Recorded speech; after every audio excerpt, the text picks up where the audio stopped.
निश्चित तुम्हें ज्ञात होना चाहिए कि मैं भी समस्त शरीरों में ज्ञाता भी हूँ और इस शरीर तथा इसके ज्ञाता को जान लेना ज्ञान कहलाता है। ऐसा मेरा मत है।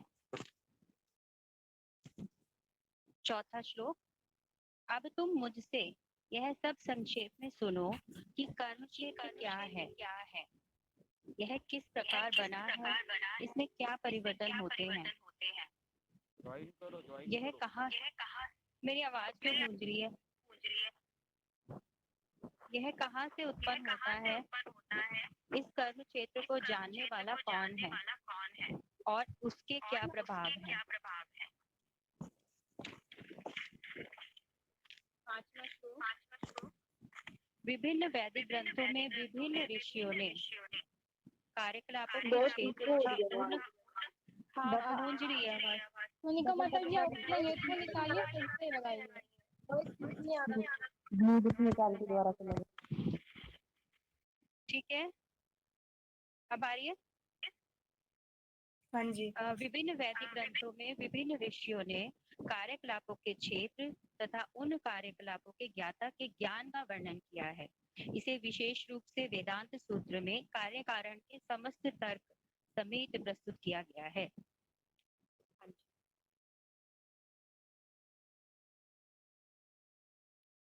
गुरु जी म्यूट है।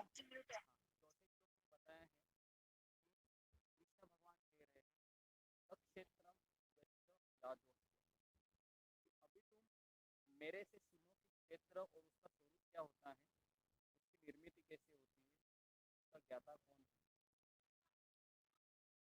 तो भगवान इधर कहते हैं, खास करके चौथे श्लोकों में, कि आत्मा में कभी बदल नहीं होता है, क्योंकि आत्मा ये सनातन होता है और आत्मा ये दिव्य होता है। लेकिन इस आत्मा के ऊपर अभी 8 आवरण है। कौन मुझे बताएगा इस आत्मा के ऊपर कौन से 8 आवरण है? ये बेसिक है, ये अगर आपको पता नहीं रहेगा तो आप आगे नहीं जाएंगे। हरे कृष्णा प्रभु। महाभूत और सूक्ष्म शरीर होता है। नाम बताएगा आगे। जल, वायु, अग्नि और मन, बुद्धि, अहिंसा, इस तरह टोटल 6 होते हैं। 6 नहीं 8 होते। 8 सॉरी 8 हमारे ऊपर आवरण है। तो हमेशा अगर मैं आपको रात को 1 बजे भी 12 बजे भी फोन करके पूछूं कि आत्मा के ऊपर कौन से 8 आवरण है, तो आपको ये बताना आना चाहिए, क्योंकि ये तो एक बेसिक चीज है। ये आत्मा के ऊपर 8 आवरण है और हरे कृष्ण महामंत्र का जप से ये 8 आवरण को हम भेद डालते हैं। आ रहा है ना? तो उसके लिए हमें ये जो काम क्रोध लोभ, ये जो षडरिपु है, ये केवल उन्हीं के कारण हो रहे हैं क्योंकि हम ये पंच महाभूतों से और सूक्ष्म शरीरों से हम बंधे हुए हैं। तो जब आत्मा इस शरीर को छोड़ता है तो यह आत्मा परमात्मा के साथ और सूक्ष्म शरीर के साथ ये दूसरे ग्रह में जाता है, सॉरी दूसरे डेस्टिनिटी में जाता है। फिर जो उसने ये जन्म में कर्म किए होंगे तो उसके अनुसार उसको अगला जन्म मिलेगा। यहाँ पर आप जितने भी लोग हैं, 55 लोग हैं, 60 लोग हैं, तो ये लोगों को मनुष्य जन्म वापस मिलेगा। लेकिन जानवरों के योनि में नहीं जाना होगा अगर वह इसी तरीके से भगवान की भक्ति रोज करते हैं तो। क्योंकि भरत महाराज ने भी बहुत अच्छा भक्ति किया था, लेकिन मृत्यु के अंतिम समय में वो एक हिरण के बच्चे से आकर्षित हो गए और उनको हिरण का जन्म लेना पड़ा। तो इसलिए हम यहाँ पर आश्वासन नहीं दे सकते कि हमको मनुष्य जन्म ही मिलेगा, क्योंकि अगर आपके घर में कुत्ते को पाल रखा है आपने या बिल्ली को पाल रखा है और अगर आपके घर में कोई आपसे प्रेम नहीं करता है तो आप कुत्ता और बिल्ली से प्रेम करोगे और मृत्यु के समय हमको वो कुत्ता बिल्ली हमारे पास आएगी तो हम उसको बहुत याद करेंगे, उसको देखते देखते शरीर छोड़ेंगे, तो अगला जन्म हमको कुत्ता बिल्ली का मिलेगा। तो इसके लिए ये रोज सत्संग करना आवश्यक है। ओके, समझ में आ रहा है ना? अभी हम 5वें श्लोक में जाएंगे। तो ये सेक्शन एक्चुअली हुआ था, फिर भी मैं बता रहा हूँ। हो गया उसके बाद गुरुजी। भगवान हाँ, ये सेक्शन हुआ था। तो अभी हम है छठे, सातवें और आठ, हाँ छठे और सातवें श्लोक में पढ़ता हूँ। तो यहाँ पर बताया है महाभूतानि अहंकार अव्यक्तम एवच इंद्रियाणि दशैकं च पंचचेन्द्रिय गोचरा इच्छा द्वेष सुखम दुखम संघात चेतना धृति एतच्छेन समासेन सविकार महाद्र। तो पंच महाभूते कौन सी है? जैसे अभी बताया कैलाश जी ने, पृथ्वी, अग्नि, जल, वायु, आकाश। मिथ्या अहंकार कौन सा है? कौन बताएगा मुझे मिथ्या अहंकार क्या होता है? मैंने बहुत बार बताया। हाँ क्या मैं शरीर हूँ। मैं शरीर हूँ, ये मिथ्या अहंकार है। और शरीर से अच्छा है कि मैं इस संसार का स्वामी हूँ, मैं कंट्रोलर हूँ, है ना, मैं बोलूँगा वही होना चाहिए, ये मिथ्या अहंकार। उसके बाद है बुद्धि। तो दो प्रकार की बुद्धि होती है, एक मटेरियल बुद्धि जो हमको इस संसार में अटकाती है, और दूसरी है आध्यात्मिक बुद्धि जो गुरु शिष्य को बताता है। उसके बाद अव्यक्त। ओके, तो यहाँ पर उन्होंने क्षेत्र बताया है। क्षेत्र, ये 24 तत्वों को क्षेत्र कहा गया है। जैसे मैंने बताया था लास्ट टाइम की 5 पंचमहाभूते, 5 कर्मेंद्रिय, 5 ज्ञानेन्द्रिय और 5 इंद्रिय विषय 20 हो गए, और मन बुद्धि अहंकार 23 और एक 3 गुण 24। तो इन पूरे समूहों को क्षेत्र कहते हैं। और उसके बाद इच्छा द्वेष सुख और दुख, है ना, ये विकार है, ये इमोशन है ना। इच्छा, जब लड़का जब शादी के पहले जब लड़का लड़की को देखता है तो उसकी इच्छा होती है शादी करने की। उसके बाद फिर दोनों का झगड़ा होने लगता है, फिर दोनों में द्वेष आता है। शादी के पहले दिन या पहला साल दोनों को सुख मिलता है, क्योंकि दोनों का मन क्या होता है कि नया नया अनुभव करने की उनको क्षमता होती है एक साल। उसके बाद फिर दोनों का अहंकार है वो टकराता है, फॉल्स ईगो, फिर दुख मिलता है। तो ये 4 विकार है। तो हमारा अगला प्रश्न रहेगा है कि कौन से 4 विकार इस शरीर में प्रकट होते हैं जब आत्मा इस शरीर में जाता है? पहला है इच्छा, द्वेष, सुख और दुख। इसलिए अभी मैं आपको एक प्रश्न पूछ रहा हूँ कि मैं भक्त हूँ, तो मैं इच्छा, द्वेष, सुख और दुख, इन चारों को मैं कैसे अपने जीवन में ढाल सकता हूँ? कौन बताएगा?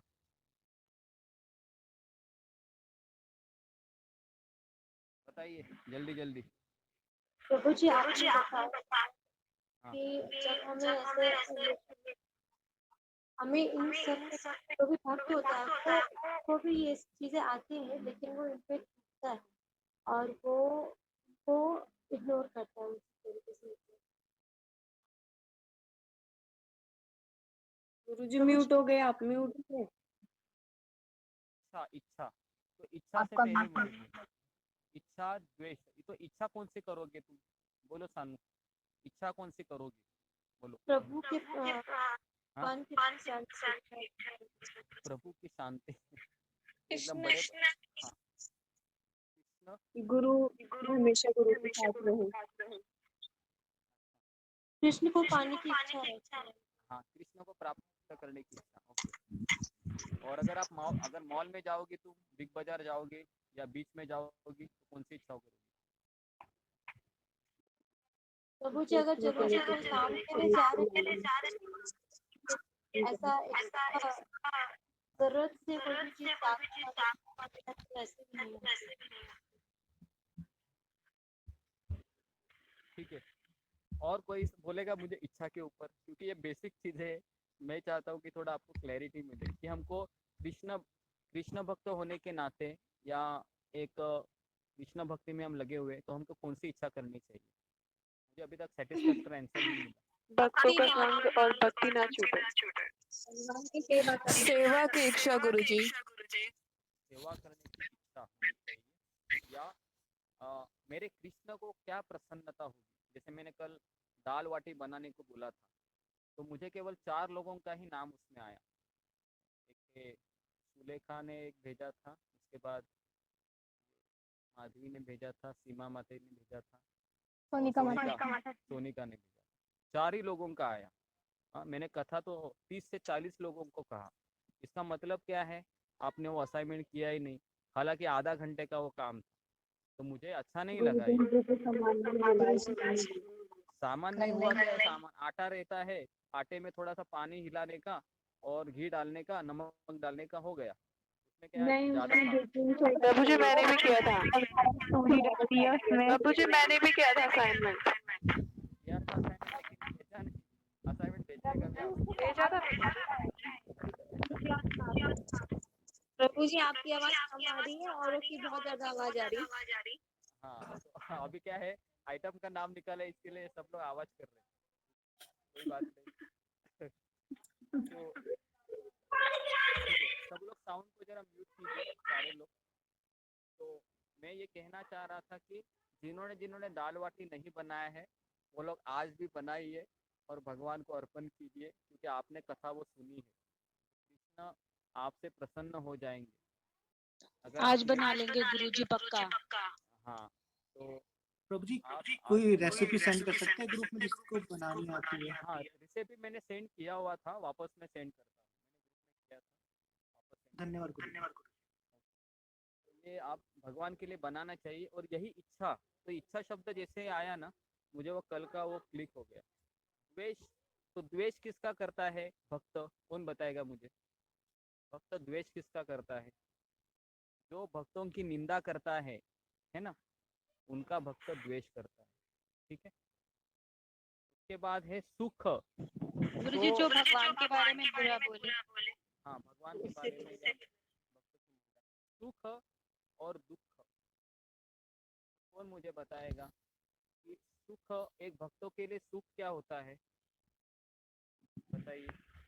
सुख ये है कि भगवान का भजन करना, भक्तों का संग, और दुख दुख यही है कि भक्तों से दूर रहना, भगवान से दूर रहना। हाँ, very good। तो हमको सत्संग मिलना ये सुख है, और ये सत्संग से मैं बाहर जाती हूँ लॉग इन करके, है ना, और ये दर्शाते हैं कि हम आए थे, और बाद में आप जाते हैं, वापस आते हैं। तो ये भक्तों का संग हमको 1 घंटे के लिए ही मिलता है लाइव। रिकॉर्डिंग में आप सुन रहे हो, लेकिन उसमें बेनिफिट नहीं मिलेगा आपको ज़्यादा।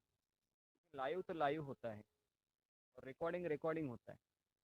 तो इसके लिए हमें रिकॉर्डिंग को ज़्यादा प्राधान्य नहीं देना चाहिए। हालांकि ये रिकॉर्डिंग तो होता है, लेकिन अगर किसी का जेन्युइन रीज़न है तो वो ठीक है। लेकिन आप ये अगर वक्त सोते हैं और ये सोचते हैं कि मैं 7 बजे रिकॉर्डिंग सुनूंगी या सुनूंगा, तो ये ठीक नहीं। ओके, अभी ये हो गया। शरीर में 6 प्रकार के बदलाव होते हैं। पहला है उत्पत्ति, जन्म, उसके बाद उसका विकास होता है, थोड़ा सा बढ़ता है। स्थिति, कुछ समय के लिए वो मेंटेन रहता है, उसके बाल सफ़ेद काले रहते हैं, दौड़ता है, काम करता है, और फिर अ, शादी करता है और बच्चे उत्पन्न करता है। ये चौथा स्टेज हो गया, प्रजनन। 5वां स्टेज है क्षय। फिर वो 40 क्रॉस करने के बाद उसका शरीर है वह धीरे धीरे धीरे धीरे नष्ट होने के कतार में लग जाता है। और फिर छठा है विनाश।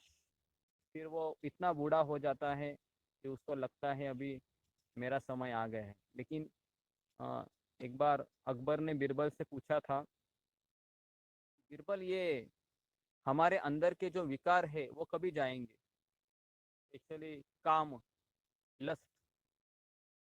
बीरबल ने उत्तर दिया कि अ, अगर हम बूढ़ा भी होंगे ना, तो भी ये जाएगा नहीं। तो अकबर को लगा कि ऐसे कैसे हो सकता है। बीरबल बोलता है कि ठीक है, जहाँ पनाह, आप मेरे साथ आ जाइए। कल कल हम हमारे राज्य में एक बूढ़ा व्यक्ति है जो मरने के लिए अभी तैयारी है, बहुत कम समय उसके रहे हैं, तो हम उसको मिलने के लिए जाते हैं, और साथ में आपकी एक जवान लड़की भी ले लो। तो तीनों जाते हैं, और वो जो बूढ़ा व्यक्ति होता है उसका आंखें बंद होती है, और जैसे ही ये तीनों एंट्री करते हैं उस बूढ़े व्यक्ति के घर में, और बीरबल कहता है कि देखो तुम्हारे घर में कौन आया है, अकबर बादशाह आया है। तुरंत वो आंखें खोल देता है, और किसको देखता है पहला? वो लड़की को देखता है उसके, और देखता ही रहता है। तो बाद में अकबर को समझ में आता है कि बीरबल सही बोल रहा है। कहने का अर्थ है कि हमारी जो इच्छाएं हैं ना, ये कभी बूढ़ी नहीं होती है। हमारी इच्छाएं कभी बूढ़ी नहीं होती है। मेरा शरीर तो बूढ़ा हो जाएगा समय के प्रभाव से। साउंड को जरा म्यूट कीजिए, ममता जी, साउंड को म्यूट करो। तो इस तरीके से ये 6 होते हैं। क्या होते हैं? 6 स्थित्यंतर कहते हैं इसको, बदलाव। तो ये हमारा अगला प्रश्न रहेगा, शरीर में कितने बदलाव होते हैं ना। तो अभी तो आप मुझे तीसरा क्या था? उत्पत्ति, जन्म और नहीं, उत्पत्ति मतलब जन्म, उसके बाद जी विकास, विकास। फिर स्थिति, फिर प्रजनन, फिर क्षय, और फिर विनाश। उसके बाद अभी 8, 9, 10, 11, 12, तो ये 5 श्लोक है। ये माधवी पढ़ेगी, पढ़ो माधवी, 5 श्लोक पढ़ो।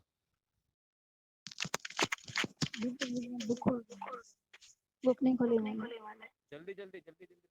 बुक खोल के बैठने का ना।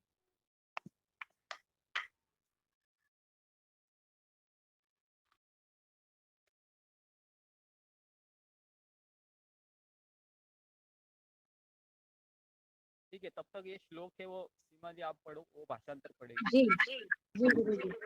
माने सदम सानम शांति भजन भजन आशा के पास ही पहुंचम मात बिने के है जे नाकेश गंगाक्य मनोहर एवच नंदु जन आधाने नाशुक दर्शन सुंदरम विभः रहा विष्णु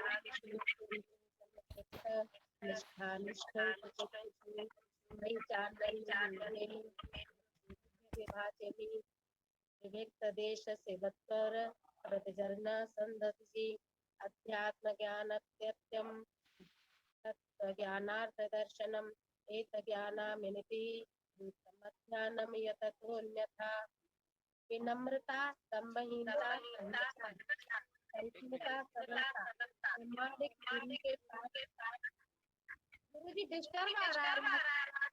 हाँ, किसी का माइक चालू है तो माइक बंद कीजिए जरा, इसका माइक चालू है।